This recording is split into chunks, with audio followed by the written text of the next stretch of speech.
Hello guys, welcome back to my YouTube channel. ഇന്ന് നമ്മളൊരു caramel പുഡിങ്ങിൻ്റെ റെസിപ്പിയാണ് വീഡിയോയിൽ. ക്യാരമൽ പുഡിങ് നല്ല ടേസ്റ്റി ആയിട്ടുള്ള ഒരു ഡെസേർട്ടാണ്. നമ്മൾ കുറച്ച് എക്സ്പെൻസീവായിട്ട് പല ഹോട്ടലിലും റെസ്റ്റോറൻറ്റിലും ബേക്കറീസിലും കഫേസിലും ഒക്കെ നമ്മൾ പോയിട്ട് വാങ്ങിച്ച് കഴിക്കാറുള്ളൊരു ഡെസേർട്ടാണ്. അത് നമുക്ക് വീട്ടിലും വളരെ ചിലവ് കുറച്ച് നമുക്ക് വീട്ടിലും പ്രിപ്പയർ ചെയ്യാൻ പറ്റുമെന്ന് കാണിക്കാനാണ് ഈ വീഡിയോ ചെയ്തിരിക്കുന്നത്.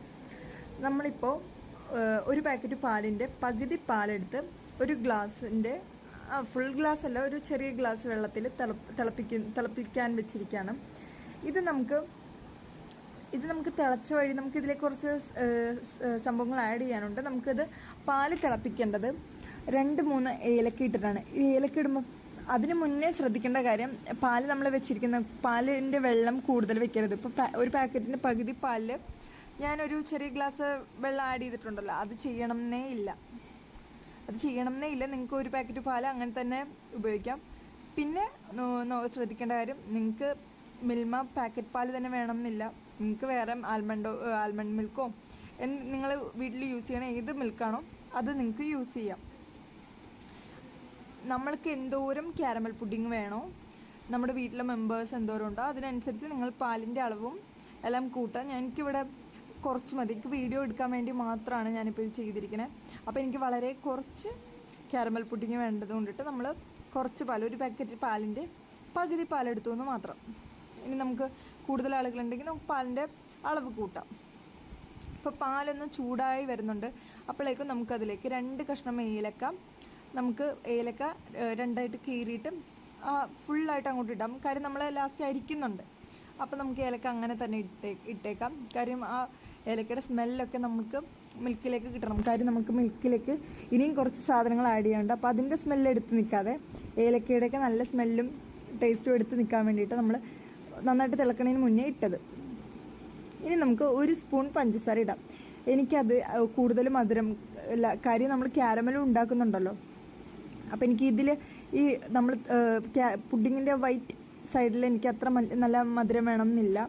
അതുകൊണ്ട് ഞാൻ 1 സ്പൂണ് പഞ്ചസാര എടുത്തിട്ടുള്ളൂ. നിങ്ങൾക്ക് വേണമെങ്കിൽ പഞ്ചസാരയുടെ അളവ് കൂട്ടാം, 2 സ്പൂണൊക്കെ ഇടാം. ഇനി നന്നായിട്ട് നമുക്കൊന്ന് തിളപ്പിച്ചെടുക്കണം പാല്. ഇപ്പോൾ പാല് തിളച്ച് ഞാൻ ഓഫ് ചെയ്ത് വെച്ചിരിക്കുകയാണ്. ഇനി നമുക്ക് പാലിൻ്റെ ഇതിലേക്ക് ഇനി നമുക്ക് കുറച്ച് നേരത്തേക്കൊന്നും ആഡ് ചെയ്യാനില്ല. നമുക്കിത് ആറാനായിട്ട് മാറ്റി വെക്കാം. ഇവിടെ നമ്മൾ 2 മുട്ടയാണ്, ഞാനിവിടെ കോഴിമുട്ടയാണ് യൂസ് ചെയ്തിരിക്കുന്നത്. 2 മുട്ട എടുത്തിട്ടുണ്ട്. നേരത്തെ ഞാൻ പാലിൻ്റെ കാര്യം പറഞ്ഞ പോലെ തന്നെ മുട്ടയും നമുക്ക് വീട്ടിൽ നിൽക്കുന്ന അളവ്, വീട്ടിൽ ആരൊക്കെ ഉണ്ടോ ആർക്കൊക്കെ വേണോ നമുക്ക് എന്തോരം വേണോ അതിനനുസരിച്ച് മുട്ടയുടെ എണ്ണവും കൂട്ടാം. പക്ഷെ ശ്രദ്ധിക്കേണ്ട കാര്യം, നമുക്കിത് വെന്ത് കിട്ടണം. ഇനി നമുക്ക് ഈ എഗ്ഗിലേക്ക് നമുക്ക് വാനില എസൻസ് ചേർക്കാം.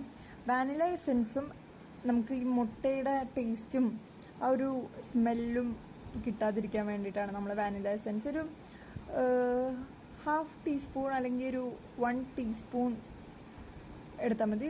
ചെറിയ ഡ്രോപ്സിൻ്റെ ആവശ്യമുള്ളൂ. വാനില എസൻസ് നല്ല വാനില എസൻസ് ആണ്. അപ്പോൾ നമുക്ക് 2-3 ഡ്രോപ്സിൻ്റെ ആവശ്യമുള്ളൂ. ഇനി നമുക്ക് നന്നായിട്ടൊന്ന് മിക്സ് ചെയ്തെടുക്കാം. ഇവിടെ നമ്മൾ എഗ്ഗ് മിക്സ് ചെയ്തപ്പോഴും കുറച്ച് കട്ട പിടിച്ചൊക്കെ എഗ്ഗ് കിടക്കുന്നുണ്ട്. അപ്പോൾ ഇതൊക്കെ നമുക്ക് അരിക്കുമ്പോൾ നമുക്കെല്ലാം ശരിയാവും. ഇനി നമുക്ക് ക്യാരമൽ ഉണ്ടാക്കി ഇത് 2 മാറ്റി വയ്ക്കാം. ഇനി നമുക്ക് ക്യാരമൽ ഉണ്ടാക്കുകയാണ് നെക്സ്റ്റ് നമ്മൾ ചെയ്യണ കാര്യം. ഇപ്പം ഞാനിവിടെ ഒരു പാനിൽ 3 സ്പൂൺ ഷുഗർ ഇട്ടിട്ടുണ്ട്. കുറച്ച് വലിയ സ്പൂണാണ്. ഇതിലേക്ക് നമുക്ക് 3 സ്പൂൺ അത്യാവശ്യം വലുതാണ്. ഇനി അതിലേക്ക് നമുക്ക് ഒരു വലിയ സ്പൂൺ കുറച്ച് വെള്ളം ചേർത്ത് കൊടുക്കാം. ഇനി ഇത് നമ്മൾക്ക് ഫ്ലെയിം ഓൺ ചെയ്തിട്ട് കുക്ക് ചെയ്തെടുക്കാം. ഇപ്പോൾ അതേ നന്നായിട്ട് പാൻ ചൂടായപ്പോൾ തൊട്ട് നന്നായിട്ട് പഞ്ചസാര ഉരുകി വരുന്നുണ്ട്. നമുക്കൊരു ഗോൾഡൻ കളർ കിട്ടണം. അതുവരെ നമ്മൾ കുക്ക് ചെയ്യേണ്ട ആവശ്യമുണ്ട്. കുക്ക് ചെയ്യുന്നതെന്ന് വെച്ചാൽ നമ്മൾ സ്പൂണൊന്നും ഇട്ട് ഇളക്കണ്ട. കാര്യം തനിയെ ഇത് ക്യാരമലൈസ് ആയിട്ട് കിട്ടിക്കോളും. ഇതിലേക്ക് സ്പൂൺ ഇട്ടാലുള്ള കാര്യം, പിന്നെ സ്പൂണിൽ അത് കട്ട പിടിച്ചിരിക്കും. നമ്മുടെ ഷുഗർ ക്യാരമൽ കട്ട പിടിച്ചിരിക്കും. ഓക്കെ, അപ്പം നമ്മൾ ഇത് ബ്രൗണിഷ് ഗോൾഡൻ കളറിലേക്ക് വരുന്നതിന് മുമ്പുള്ള ഒരു സ്റ്റേജാണ് ഇങ്ങനെ ഒരു കട്ട പോലെ ആവും. ഇനി നന്നായിട്ടത് മെൽറ്റായി ബ്രൗൺ കളറാവും. പെട്ടെന്നായിരിക്കും കേട്ടോ, പെട്ടെന്നായിരിക്കും ആ കളർ ചേഞ്ച് ഉണ്ടാവണം. അപ്പോൾ നമ്മൾ സൂക്ഷിച്ച് വേണം. പെട്ടെന്ന് ഫ്ലെയിം ഓഫ് ചെയ്തിട്ട് നമ്മൾ ക്യാരമൽ പുഡിംഗ് ഉണ്ടാക്കണം പാനിലേക്ക് മാറ്റാൻ. ഇപ്പോൾ നന്നായിട്ട് ഗോൾഡൻ കളറായിട്ടുണ്ട്.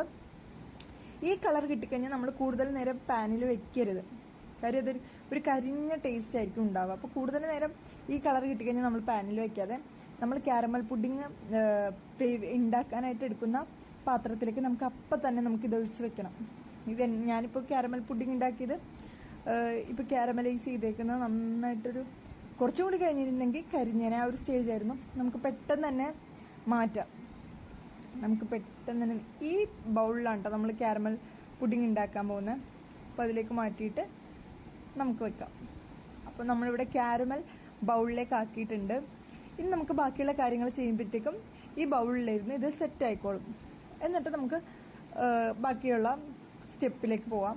ഇവിടെ നമ്മളിത് നല്ല ചൂടാണ്. ഇത് ചൂട് മാറുന്ന അനുസരിച്ച് ഇതിപ്പോൾ ക്യാരമൽ സെറ്റ് ആവും. ആ പ്ലേറ്റിൻ്റെ താഴത്തേക്ക് ഒരു ലെയർ പോലെ നമ്മൾ മിൽക്കൊക്കെ ആഡ് ചെയ്യുമ്പോഴത്തേക്കും താഴത്തെ ഒരു ലെയർ പോലെ ഇതിങ്ങനെ സെറ്റായിട്ടിരിക്കണം. അല്ലാതെ ജെൽ ടൈപ്പിൽ ഒഴുകുവാണെങ്കിൽ നമ്മൾ പാൽ ഒഴിക്കുമ്പോഴത്തേക്കും അല്ലെങ്കിൽ പാലിൻ്റെയൊക്കെ മിക്സ് ഒഴിക്കുമ്പോഴത്തേക്കും ഇതും അതിൻ്റെ കൂടെ മിക്സ് ആയി പോകും. അപ്പോൾ ഇത് സെറ്റ് ആവട്ടെ. നമ്മളിനി മാറ്റി വെച്ചിരിക്കുന്ന ഈ പാല് നമ്മൾ ഏലക്കയും പഞ്ചസാരയും ഇട്ട് തിളപ്പിച്ച പാലാണ്. ഈ പാലിലേക്ക് നമ്മൾ നേരത്തെ മുട്ടയും വാനില എസൻസും കൂടി മിക്സ് ചെയ്ത് വെച്ചിട്ടില്ലേ. പിന്നെ നിങ്ങൾക്ക് ഈ സ്റ്റേജിൽ ഇനി മധുരം കൂടുതൽ വേണമെന്നുണ്ടെങ്കിൽ നമുക്ക് ഈ സ്റ്റേജിൽ പഞ്ചസാരയൊക്കെ കൂട്ടാട്ടോ. അതൊക്കെ ഓരോരുത്തരുടെ ഇഷ്ടമാണ്, മധുരമൊക്കെ അവരവരുടെ ഇഷ്ടമാണ്. പിന്നെ ഈ സ്റ്റേജിൽ കസ്റ്റാർഡ് പൗഡറൊക്കെ ആഡ് ചെയ്യുന്നുണ്ട്, അതെല്ലാവരുടെ ഇഷ്ടം. ഞാനിവിടെ വേറെ ഒന്നും ആഡ് ചെയ്യുന്നില്ല. നമുക്കിവിടെ നമ്മൾ നേരത്തെ മുട്ടയും വാനില എസൻസും കൂടി അടിച്ച് മിക്സാക്കി വെച്ചത് നമുക്കിതിലേക്ക് വെക്കാം. എന്നിട്ട് നന്നായിട്ട് ഇളക്കി കൊടുക്കാം. ഞാനിവിടെ സാധാരണ ഒരു സ്പൂൺ വെച്ചിട്ടാണ്. നിങ്ങൾക്ക് നന്നായിട്ട് കിട്ടണമെങ്കിൽ വിസ്ക് വെച്ചിട്ടോ, ചിലവർ മിക്സിയിലിട്ടും നന്നായിട്ട് ഫുൾ മിക്സ് ആവട്ടെ എന്ന് കരുതി മിക്സിയിലിട്ട് അടിക്കുന്നവരുണ്ട്. നമുക്കിവിടെ ഒരു 5 to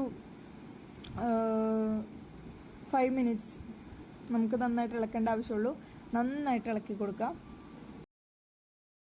ഇതിപ്പോൾ നമ്മൾ എത്ര മിക്സ് ചെയ്താലും ചില പാലിൻ്റെ കട്ടകളും ആൻഡ് നമ്മളെവിടെ ഏലക്ക ഇട്ടിരിക്കുന്ന ഏലക്കയുടെ കുരുക്കളും ഏലക്കയുടെ ആ തുണ്ടും എല്ലാം ഇവിടെ ചിലപ്പോൾ കട്ടയായിട്ട് മുട്ടയുടെ കട്ടകളും ഉണ്ട്, എല്ലാം കിടക്കും. അപ്പോൾ അത് നമ്മൾ മൈൻഡ് ചെയ്യാതെ നന്നായിട്ട് കട്ടയായിട്ട് എടുക്കുക. ഇവിടെ നമ്മുടെ ക്യാരമൽ സെറ്റായിട്ടുണ്ട്. അപ്പോൾ ഈ ക്യാരമലിലേക്ക് നമ്മൾ അരിച്ച് വെച്ചേക്കുവാണ് ഇപ്പോൾ കേട്ടോ. അത് പ്രത്യേകം ശ്രദ്ധിക്കുക. നമ്മളവിടെ അടിച്ചിട്ടുണ്ട്, നന്നായിട്ട് അടിച്ചിട്ട് അത് അരിച്ച് നമ്മളവിടെ മാറ്റി വെച്ചിട്ടുണ്ട്. ഇവിടെ നമ്മുടെ ക്യാരമൽ സെറ്റായിട്ടുണ്ട്. ഇനി നമുക്ക് ക്യാരമലിലേക്ക് നമ്മുടെ ഈ മിൽക്കും എഗ്ഗും കൂടിയുള്ള ആ ഒരു പേസ്റ്റ് നമുക്കിതിലേക്ക്, പേസ്റ്റ് എന്ന് പറയാൻ പറ്റില്ല, അരിച്ചതാണ്. കണ്ടോ ഇപ്പം നല്ല ക്ലിയർ ആയിട്ടില്ലേ നമ്മുടെ മിൽക്ക്. ഇതുപോലെ നമ്മൾ അരിച്ചാണ് കേട്ടോ ഒഴിക്കണേ. അതെല്ലാവരും ശ്രദ്ധിക്കുക. ഞാനവിടെ അരിച്ചത് കാണിച്ചിട്ടില്ല എന്ന് മാത്രം. അതെല്ലാവരും ശ്രദ്ധിച്ച് വേണം അത് ചെയ്യാനായിട്ട്. നന്നായിട്ട് അടിച്ചിട്ട് മിക്സിയിലോ എന്തിലെങ്കിലും അടിച്ചിട്ട്, ജസ്റ്റ് വിസ്ക് ആണെങ്കിൽ നമുക്ക് കുഴപ്പമൊന്നുമില്ല, അടിച്ചിട്ട് നമ്മൾ